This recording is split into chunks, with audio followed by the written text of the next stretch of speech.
health sector, we must look at it in totality.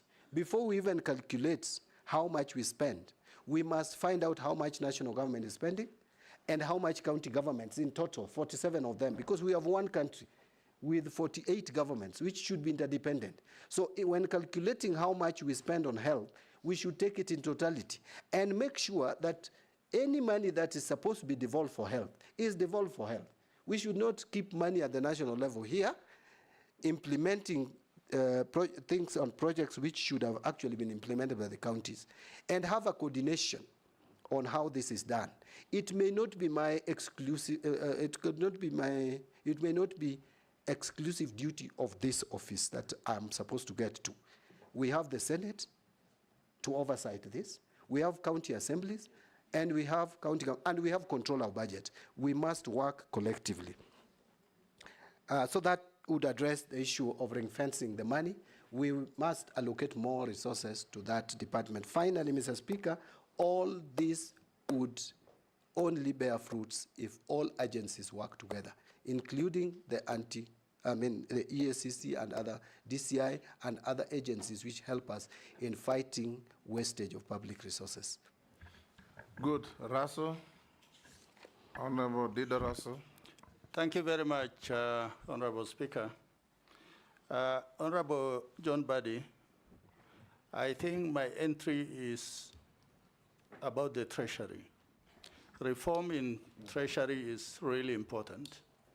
As it were, Treasury is being manned by, I think, 2 or 3 tribes. Kenya has 42 different communities. All of them should be represented where the national cake is being shared. Having said that, my question is on financial inequalities in this country, where most of the rural constituencies, communities, or areas are actually totally marginalized, and they are not part of the mainstream economy. The question is, if the House will give you the job, what are some of the initiatives you are likely to undertake so that places like Suba, Moyale, Mandera, Lamu are part of the mainstream economy of this country? Finally, is on what we call funds. People are keeping money in their homes because you are told, don't bank more than 1 million shillings a day. These are prescriptions, we are told, from the World Bank, the IMF, and the money is not in circulation in Kenya. And even in counties, where we are told people actually steal a lot of money there than in the national government, people are not banking money. What are some of the initiatives you are likely to undertake to make sure that actually Kenyans are confident that they'll be taking money to the banks, and it is more safer in the banks than when they are in their homes? Thank you, Honorable Speaker.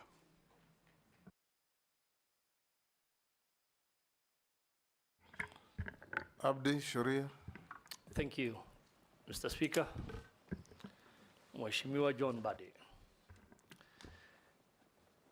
And for me, there's a team called the pensioners. You can imagine they've been working for maybe over 40 years, doing a lot of good work, contributing to nation building. But unfortunately, when they retire, and expecting now the nation to repay them back and so that they can enjoy their retirement in peace, they end up following their pension payments, sometimes for years. What are your plans to ensure long-term sustainability of pension schemes and the timely payment of pensions to the beneficiaries, considering the growing fiscal pressures? I thank you, Honorable Speaker.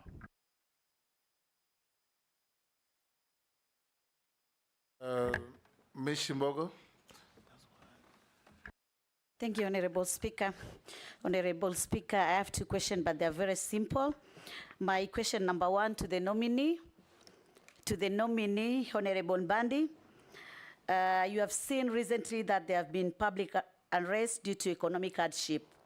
What specific policy will you implement to stabilize the economy and restore public confidence in the Treasury? Kenyans are saying that you have been given that docket knowing that there's no money in the national coffers.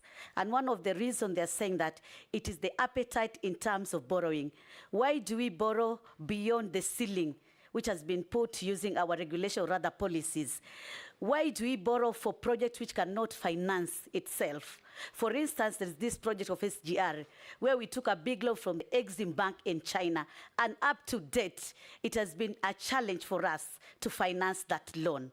Why do we sometimes just borrow using foreign currency, and when our shilling goes down, it becomes a big challenge to us? Why can't we just know that, are we taking non-concessional loans or are we taking concessional loans? And why are we taking conditional loans which are not favorable to our country? My second question, it is on economic inequalities, which remains very high in this country, with significant disparity between urban and rural areas. And that is why we had the narrative of hustlers versus royal, or rather versus bourgeoisie. To me, inclusive growth strategies are needed to ensure that marginalized groups benefit from economic advancement. How will you ensure that economic growth will benefit all segments of society, including marginalized community, especially the youth, the women, and persons with disability? I thank you, Honorable Chairman. Can we take Mukami as well? Thank you, Honorable Speaker. My question is that there are many unclaimed financial assets that have not been claimed by rightful owners. What strategies will you employ to raise public awareness of the existence of these agencies to the public? The other thing, I really wanted to support you regarding KRA. There were very good system in KRA when they were recruiting the university graduates. And the government had invested a lot of money. In fact, they used to have even an intelligence department. And even those graduates were taken for training. Later on, I don't know what happened because all those graduates were fired. So what I would like to ask you, if you happen to get this chance, are you going to instate those people? Because they are trained, they know what they are supposed to do, instead recruiting other. You can answer those, John? Thank you, Mr. Speaker and honorable members. I'll start with the questions from Honorable Raso. On reforming Treasury, I think I talked about it, and I am committed to reforms at the Treasury. About 2 or 3 tribes manning the Treasury. Well, as a matter of fact, there has been discussion around this, and we are Kenyans. And if there are people who get positions just by virtue of being from specific communities, that should not be the case, and that should end. But the context within which the question was asked was that then it also skews sharing of revenue. But sharing of revenue is not done at the Treasury. It's done in Parliament, isn't it? That's correct, Mr. Speaker. Yes. Yeah, so, but... where everybody is represented. Yeah, but I think also on the issue of inclusivity, we need to be inclusive in all government ministries. Let's not just look at Treasury as alone. Yes. And by the way, Mr. Speaker, there was a talk that I'm most likely going to be the first cabinet secretary from my community. So that in itself, both, Mr. Speaker. I can't remember any other Luo who has ever been in that ministry. The only closest we came to is twice, when Tom Mboya was the Minister for Economic Planning, and when Anyang' Nyong'o was also Minister for Economic Planning. And thrice. But National Treasury, no. But then that shows there's inclusivity, in my view. But yes, all ministries, there must be inclusivity. And in budgeting, Parliament does budgeting, and we are all represented in National Assembly. So there shouldn't be that discrimination. On financial inequality, I cannot agree with Honorable Raso more. We must find a system, and I'm going to ensure that is done, of equitable development of this country with the little resources that we have. Mr. Speaker, you've come to my constituency. Since independence, I will tell you, we have hardly. Now, in fact, the first time we saw a black surface in my constituency in terms of tarmac road was in 2017 when we had a small stretch and then the work stopped. It's about 4 kilometers. What would you say if you go to North Hor? No, and I'm just giving you the example of my constituency. Yes. And I know it's worse even in other places. Yes. Where even having a Maram road that is usable is a challenge. So we must apply the resources of this country equitably. And that was the sense of devolution, but we must also make sure that the national government funds, which is still holding about 85%, is actually applied equitably. On the issue of keeping money at homes, we must strike a balance here, Honorable Raso. Yes, I know sometimes banks, because of the regulations and the policy that has been put in place by central bank, yes, that sometimes you go to the bank and your money, you know, sometimes I'm asked when my money comes from my SACCO, for example, Mr. Speaker, to my account, then I'm asked before I transfer it even to my wife. I'm told I must explain the source. And yet they could easily see this is from Parliament, this is from, so sometimes it can be discomforting. But we must balance that with international requirements, best practice. We are not operating in isolation, Mr. Speaker. Right now, through the Financial Action Plan Task Force, which is accepted internationally, and Kenya is a member of East and South African anti-money laundering group, where we have 22 countries. And actually in this August, Mr. Speaker, I am likely, if you approve my appointment, to chair a council meeting of ministers on this matter. We have set rules that we have agreed on, that we have signed to, so that we are accepted. Our financial system is accepted globally. If we fail to comply to some of what we have signed for, Honorable Raso, we stand at the risk of being blacklisted from the international market, and that has attendant consequences, which we would not want to get. Nominee, you know, the issue on Raso's question is actually not banks making it difficult for people to deposit money over $1 million. I think it has been revised to 2. It's still 1 million. I think it's still 1 million. The issue is that the banks have completely misunderstood the concept and the philosophy. Because what the concept was is that if it is suspicious, you don't stop anybody from banking the money. But if it's suspicious, then you make a report to the Financial Reporting Center or any other authority. So people should not be prevented from banking money simply because it's over $1 million. But the moment the bank manager finds or feels that this money may be from a suspicious source, receive the money, hold it in abeyance, then he report. Because it's very risky for people to keep money in their homes. It's true. And that again comes to what I think Kimani Ichung'wah or somebody else said, communication. Communicate to the public. If a trader in Kikomba, now they do cashless, but many traders in many places receive cash. 5 million, 10 million. But they are afraid of going to the bank because there's a list of about 20 questions. Yes. Yes, and this is a cash economy. Yeah, and actually, you must simplify this. Thank you, I get you.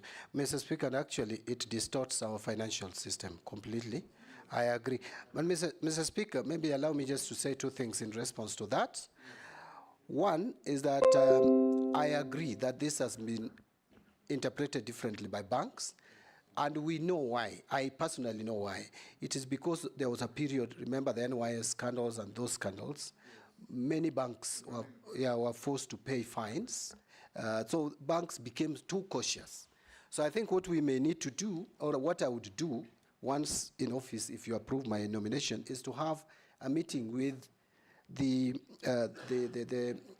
Kenya Bankers Association and also with the central bank, so that this matter is clarified, so that it doesn't become a bottleneck for Kenyans to bank, because the most ideal is for Kenyans to have money in their bank accounts. On the issue of pensioners, I want to also, again, which has been raised by Honorable Shuria, pensioners not being paid. Apart from the time lag between the time you retire to the time you start getting your pension, and I think we need to treat our senior citizens better.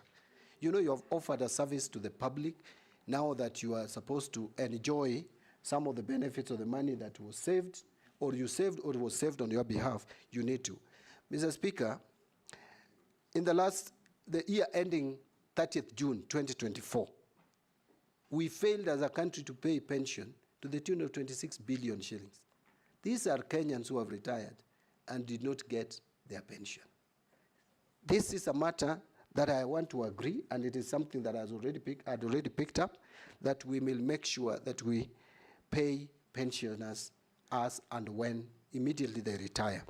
And this can only be done. If you get there, Yes. John Mbadi, even as an MP, which you still are, Yes. I'm sure you know that when you go to your constituent's office or your home, about 10–20% of elderly people who visit you are carrying papers of unpaid pensions for 10 years, even more. I have many of the messages here, Mr. Speaker, Yes. in my phone. So you are saying exactly what is correct. Yes. But Mr. Speaker, I am happy that we changed the system of contributing to the pension in this country, because again, the issue of sustainability comes about. The pension system that we have been running as a country was not sustainable, but with the superannuation scheme, we are likely now to keep abreast to the pension. But in the meantime, we must settle all the pensions that those pensioners who are eligible for receiving pension.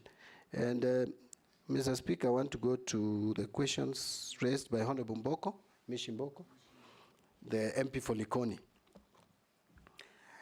There has been economic unrest, let me call it unrest, largely attributable to economic conditions, unemployment being key. Mr. Speaker, every government has a vision. We had the vision in 1965, the sessional paper. I remember when Kibaki came in, there was economic recovery strategy for growth and employment. That was 2003. Then we came to Vision 2030 in 2008, which has been broken down into 5-year medium-term plans. We are in the last medium-term plan. All these, if you look at them, especially now Vision 2030, which is operating at the moment, or obtaining at the moment, it was anchored on 3 pillars. The economic pillar, at least 10% growth, which we have not realized. There is a social pillar on equity, or inequality, or inclusivity. And then there is also the political pillar based on democracy and accountability to the people. If we follow this vision and model our philosophy to actualize that, then we will address the problem of unemployment, which is the single most important challenge that we have as a country today. In 2019, our population census was at 47 million plus. Out of that, Mr. Speaker, 35 million was people or Kenyans below 35 years, 75%. And this is a generation we have educated through free primary education and subsidized secondary education from 2003. Very ready for the market, no employment. That is why I was saying we need to shift our attention from using agriculture, which is the main driver of our economy, as an end in itself,